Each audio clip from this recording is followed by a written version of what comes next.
correct way. Now, I want to explain what is CORS and how to configure CORS in your Laravel API. But for this, I'm going to need to create a front-end project and connect my front-end project into Laravel API. So make sure you have npm and Node.js installed in your project. If you have Laravel Herd, quite probably you already have Node.js. If you are on Linux, Ubuntu, or any other distribution, you need to make sure you have Node.js and npm installed. Now I'm going to create new front-end project, and actually I'm going to create Vue.js project.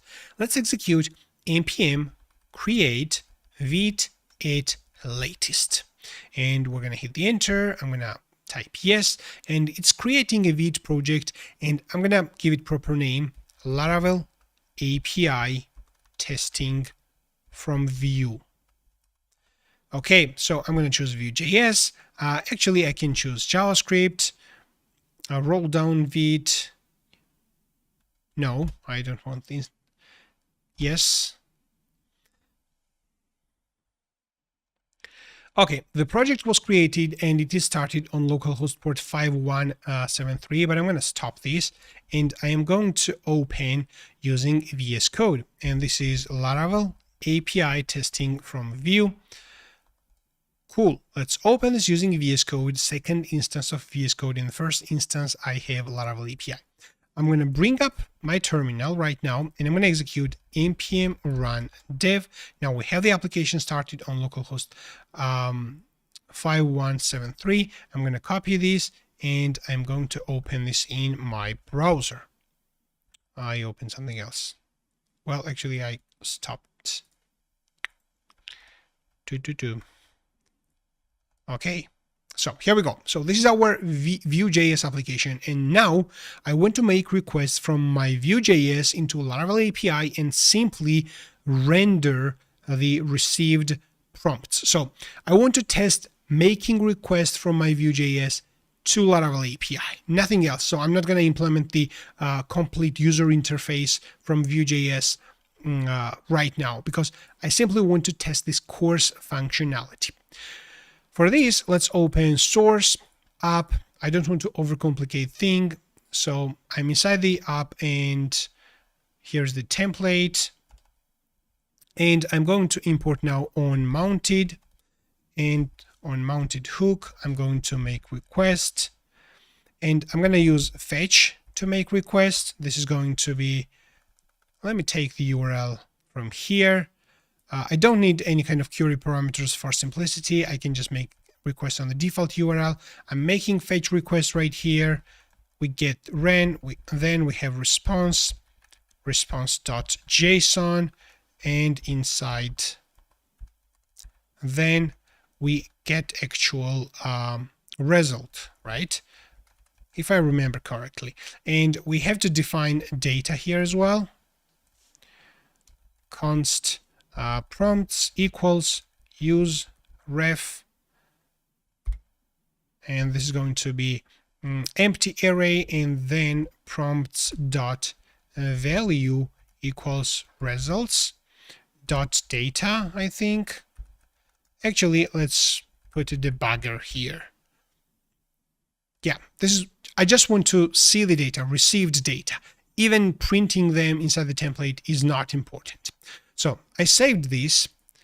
Useref is not defined. Useref needs to be imported, right, from Vue.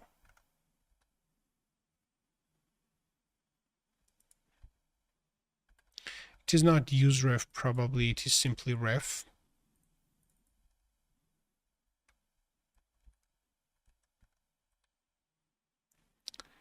Yeah, this is exactly what I was talking about. Okay, now let's have a look.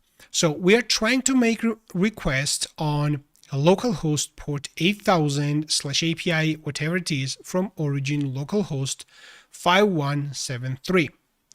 Has been blocked by CORS policy. The access control allow origin header has a value localhost port 3000 that is not equal to the supplied origin. Have the server send the header with a valid value. And this is the typical CORS problem. So to explain what is CORS in general now, CORS stands for cross origin resource sharing.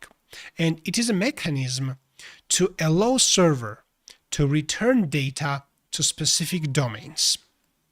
So in this case, our server is not allowed to return data to the following domain.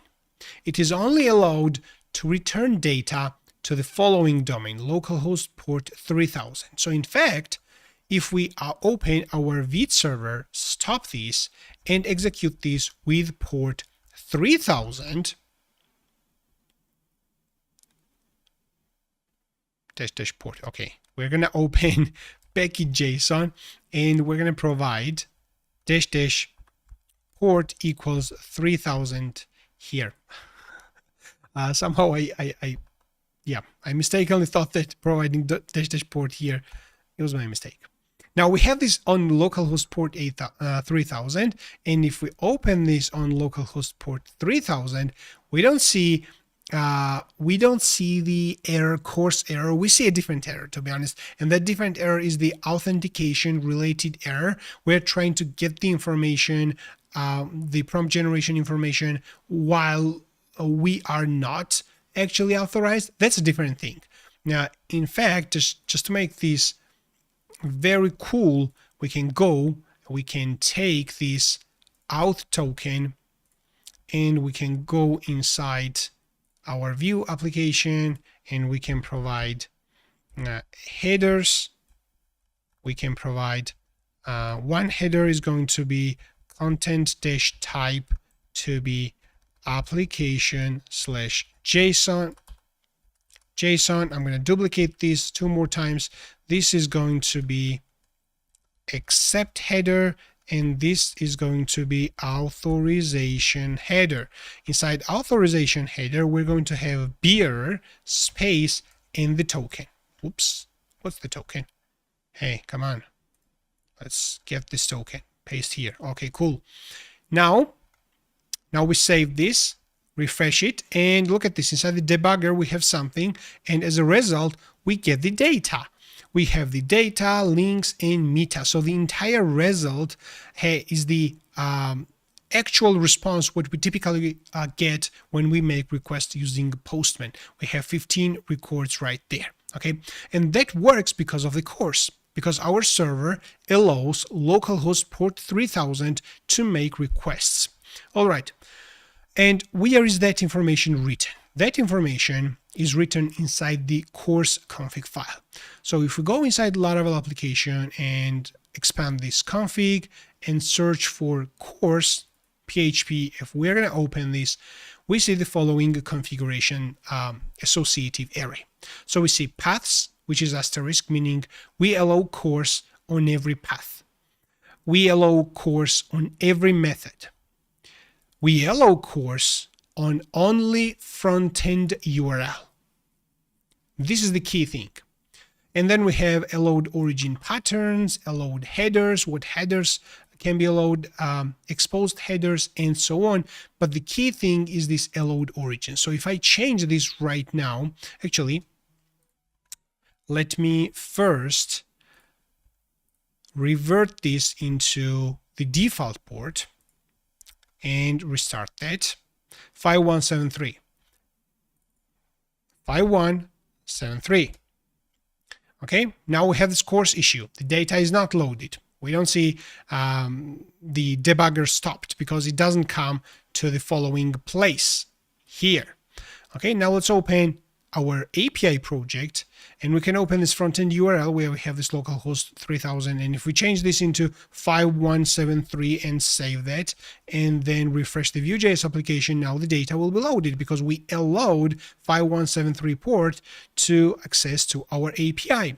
But we can go inside CORS, and if we are building a universal API for any frontend, we can write an asterisk here as well. Now it does not matter from which domain we make requests into our API, it is going to always work.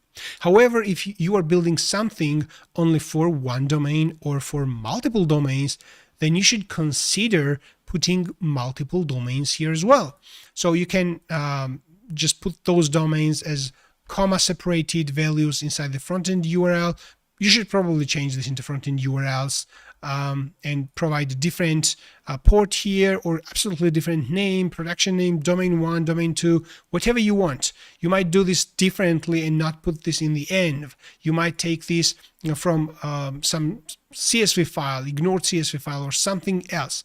But the thing is that if you want to allow multiple domains to make requests into your Laravel API, then you use asterisk and any domain will be able to send a request.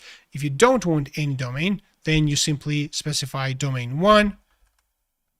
Actually, not only domain, but including protocol and everything like HTTPS, whatever, HTTPS, example.com. This is the one domain. Second is going to be HTTPS, example2.com, and so on. So in this case, I'm going to change this into asterisk because I want to teach you how to build scalable APIs, and maybe your API can be used by any client. If you don't want any browser to make requests into your API, so you can leave this empty. You can leave this empty and nobody will be able to make requests into your API. Not port 5173, neither port 3000, no, like requests from browser to your API will be impossible. It's not going to work. Okay. However, requests from typical backend service to your API will be possible. Like in our case, Postman will still be able to send the requests into your API and receive the data, or any other third-party service which is not making requests from the browser will be able to send the requests. So this is the whole story about CORS, and in the paths and allowed methods, you can even configure on what methods the browser should be able to send the request. If you want, we can specify only get here, and meaning any, like we can provide asterisk here again, which means that from any origin to any path, only GET requests are possible. So if I save this right now and refresh, we're going to get the data. If I change this into POST, save, refresh, well, I think POST in this case covers GET as well. And that's why we have this data here. But the idea is that inside allowed methods, we describe what methods we allow. And also, I want to mention this options request, which we don't see right now. Let me deactivate this debugger completely. And I want to have a look in the, let's go into Vue.js first, because we have an error. Result.data. Okay, that's fine. I want to show you this options request, which I don't see right now because it was already made and remembered. But now let's open Incognito, and before I make request, I'm going to bring up the network, and I'm going to hit on enter. Now, yeah, immediately GET request is made and it works. And that probably is because we have asterisk here. Let me return this back into this. And let me return this back into an asterisk because I want to show you something useful as well. We have port 5173. So we save everything. Refresh. We get the result. Okay, that's good. Now, let me change this into port 3000. Refresh. We get the CORS issue, but why don't I see preflight? Yeah, this is, I was searching inside the fetch XHR, but if we go inside all, we're going to see this prompt generation options request. That's it.